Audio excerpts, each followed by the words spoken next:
No, I don't believe that he's going to make the world a better place. I think what he's proposing to do is pretty much to dismantle American society. This strange feeling I've had is that Putin has his foot on Trump's neck and that Trump doesn't want to cross him. Paul Auster uses his writing to explore identity and personal meaning.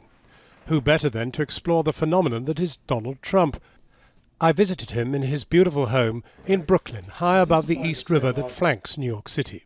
He writes in longhand and then transfers it paragraph by paragraph onto his old typewriter. In exploring Donald Trump, I started by suggesting to Paul Auster that he was living in a liberal bubble, far removed from the kinds of people who'd actually elected Trump. I admit that I live in a bubble. I admit that I don't know a single person who voted for him. But at the same time, Donald Trump is not a complete stranger to me. He lives in New York. He grew up in New York. We've seen Donald Trump for decades. And I have to say that among the people in my bubble, no one has ever liked him. He's mostly ridiculed or despised as the figure he is.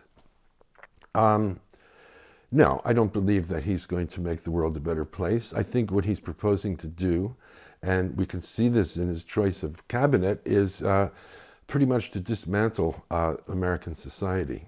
I've always thought about American institutions as rather solid. And they work because of laws, but also because of trust and precedent and convention. And so you think of them as solid granite buildings. And now, with this new order coming in, I understand that these buildings are built out of soap. And once Trump and his group start shooting their hoses at these buildings, they could just melt into suds running through the streets. That's what I fear most. You're depicting a sort of Armageddon.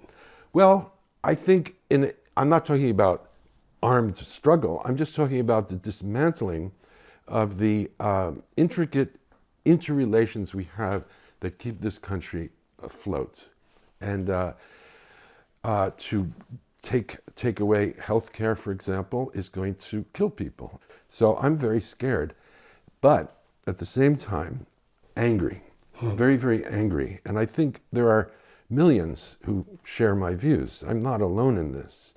And I think it's our job now, as conscientious citizens of America, people who actually love this country, to resist and to push back. You have known about Trump for many, many years. When did you finally spot him coming? That's a good question. I think I never thought of him as a political figure at all. He was just this, I thought, a rich person who liked to build gaudy buildings and put his name on them, and marry blonde women from Central Europe.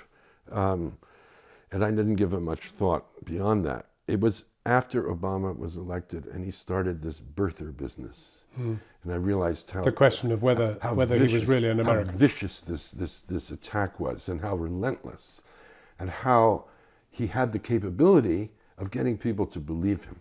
But I must press you, because, look, we've lived with hatred of Russia for decades and decades, well, since the revolution, probably before. How about somebody making a new break and trying to get alongside Putin?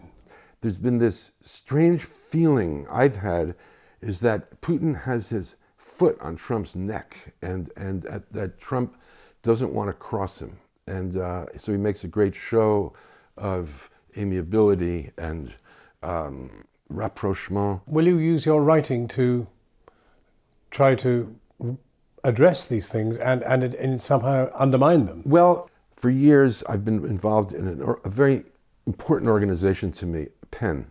PEN is the only organization, human rights organization, supporting writers around the world. Freedom of expression. Yes, and this is a very important issue to me. They've asked me several times to become president, and I've said no, because I wanted to concentrate on my work.